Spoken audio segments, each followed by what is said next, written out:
আগ্রহ থাকলে মানুষ বই পড়ে, কিন্তু বই থাকলে তো তখন গিয়ে পড়বে। আগ্রহ সেটা থাকার কারণে সৃষ্টি হয়। আমি আমার নিজস্ব অভিজ্ঞতা বর্ণনা করছি। আমার ছোটবেলা থেকেই বই পড়ার আগ্রহ, এই কারণে যে আমার ঘরেই বই ছিল। আমার সম্মানিত পিতার দৈনিক কিতাব পড়ার অনেক আগ্রহ ছিল, তো তিনি ঘরে লাইব্রেরি তৈরি করে রেখেছিলেন। ৩-৪ আলমারি ছিল, পুরো দেওয়াল বলতে গেলে বই দিয়ে ভরা ছিল।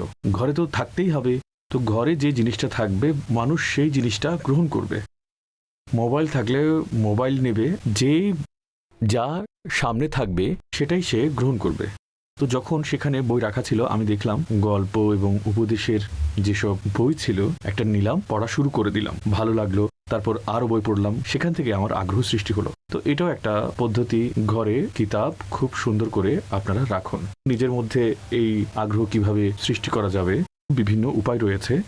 প্রথম কথা হচ্ছে, অনেক সময় আগ্রহ কষ্টের মাধ্যমে সৃষ্টি করতে হয়, অর্থাৎ মন চাইছে না, কিন্তু বান্দা নিজেকে একটু বাধ্য করে। কেউ যদি 100 পৃষ্ঠা পড়তে না পারে, 10 পৃষ্ঠা পড়ুন, 10টা পড়ে। আচ্ছা, না হয় 5টায় পড়ো, সে 5টা পড়ে। আমাদের মধ্যে একটা পাথর রয়েছে, সেটা ভাঙা সৃষ্টি হয়, যাকে বলা হয় বরফ গলা। আমাদের মধ্যে যে বরফ জমে আছে সেটা ভাঙা সৃষ্টি হয়, অন্তর কিতাবের দিকে আসা শুরু করে। এরকম করতে করতে করতে তারপর গিয়ে সেটা হ্যাবিট হয়ে যায়, হ্যাবিটের পরে গিয়ে সেটা হবি হয়ে যায়, তারপর আগ্রহ সৃষ্টি হয়।